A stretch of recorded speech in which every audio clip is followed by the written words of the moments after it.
Hey,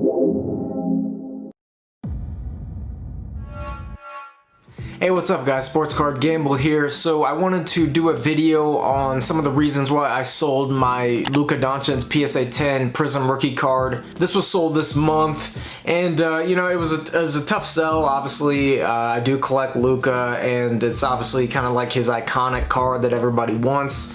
But, you know, I ended up parting with it, and I just wanted to give some reasons why.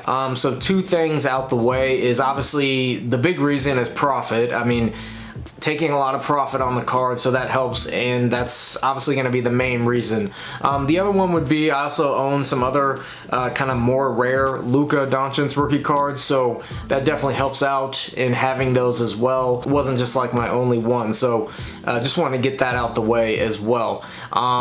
You know, when you look at like livability, if I can live without the card, you know, I think I can probably live without all cards. If it's a special card, which it was a card that I actually sent off and did get graded and that sort of thing, did not pull it. It's a special card to me, but yeah, you can definitely live without it. It's a gorgeous card. I love the clean look of it. It has like a perfect action shot, and just a great looking Prizm rookie card. It's also the second one that I've owned, so that kind of helped. Funny story is the first one that I owned sold right around the beginning of the year, and I sold it for like 125 bucks. I remember I listed it and it sold like instantly, and I was like, maybe I should have went a little higher, but those were just going up like every week at that point, and as we saw. Yeah, I mean, you can definitely live without the card. Also, you know, when the pop count is getting as high as it is, you know, the exclusivity of having the card, you know, kind of goes down. So, you know, maybe it doesn't feel as special when there's so many of them out there and a lot of other people have them as well. More on the pop count later on in the video. So let's talk profit. Obviously, you know, took some profit on the sell. I only had $41.65 invested into the card.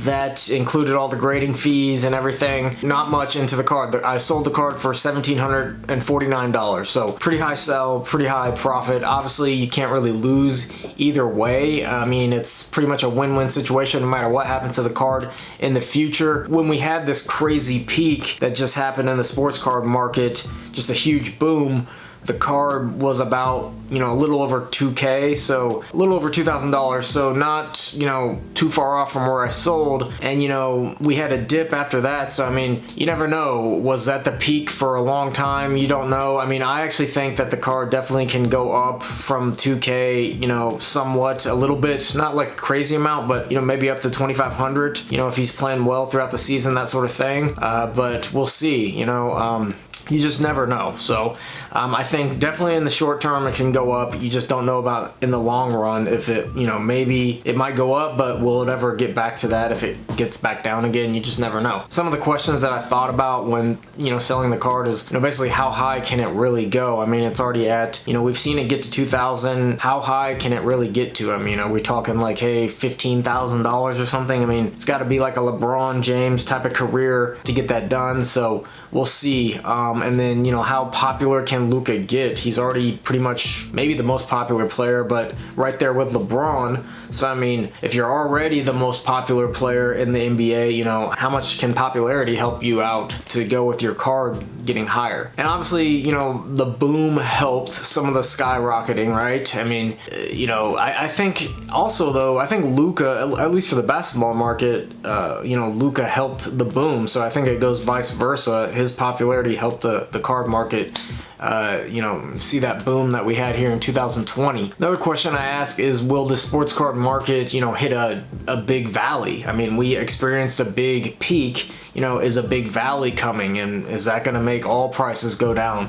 I mean, we saw one right after the huge boom, but, you know, is there another one in store for us? You know, you never know. Another question is, you know, with all players is, will an injury derail his career? Obviously, absence of time, you know, people start to forget. I mean, people move on. There's other hot superstars that come into the market. It's happened to a lot of guys. I mean, you look at Derrick Rose and just a lot of guys where injuries have just really slowed their career, and in turn has affected their card prices. Another thing too is team success. I mean, you know, I actually think this is actually pretty positive for them. I mean, I do like the organization. I like the coach, good young group of players, and they keep taking strides every year since Luka's been on the team. I actually think that's all positive, really, and I think they can compete in the West. I think it's actually a positive too that they're in the West, because they're going to be going against a lot of other superstars and a lot of great teams, and if they could, like, you know, get into a rivalry with, like, you know, the Warriors or the Lakers or something like that, you know, it would just kind of make his popularity go a little bit higher, especially if he does well in those. But yeah, overall team success.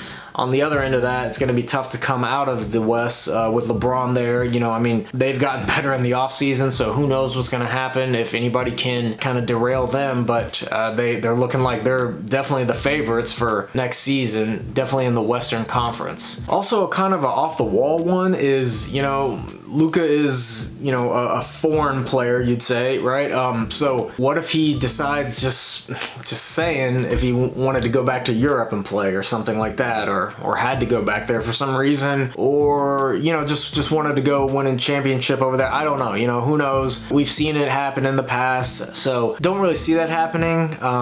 Mostly those aren't guys that are like superstars of the NBA, but, you know, it definitely could happen. You never know. All right, so let's take a look at the pop count here. As you can see, it's very high. I mean, PSA 9s are at over 9,000. PSA 10s, I mean, inching closer to 15,000. You know, these are still probably getting sent in. I mean, probably the majority have been sent in by now.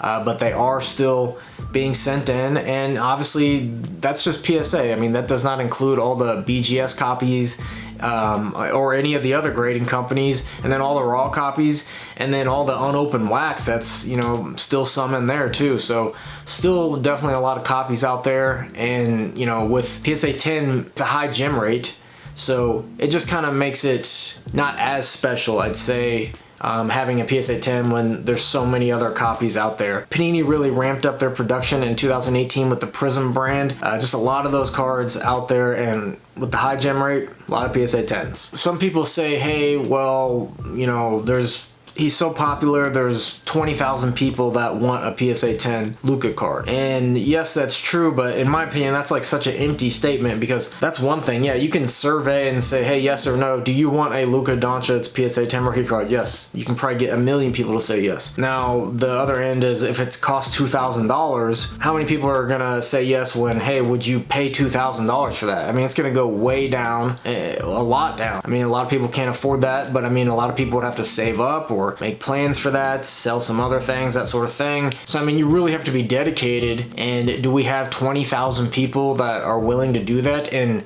10 years? Are we gonna have 20,000 people that are willing to do that? You never know. It's very possible. It's also kind of risky as well. And just with all those questions, I think I had more questions that would kind of outweigh the risk. And keep in mind, you're already taking a big profit, so, you know, made it a little bit easier to move on from the card.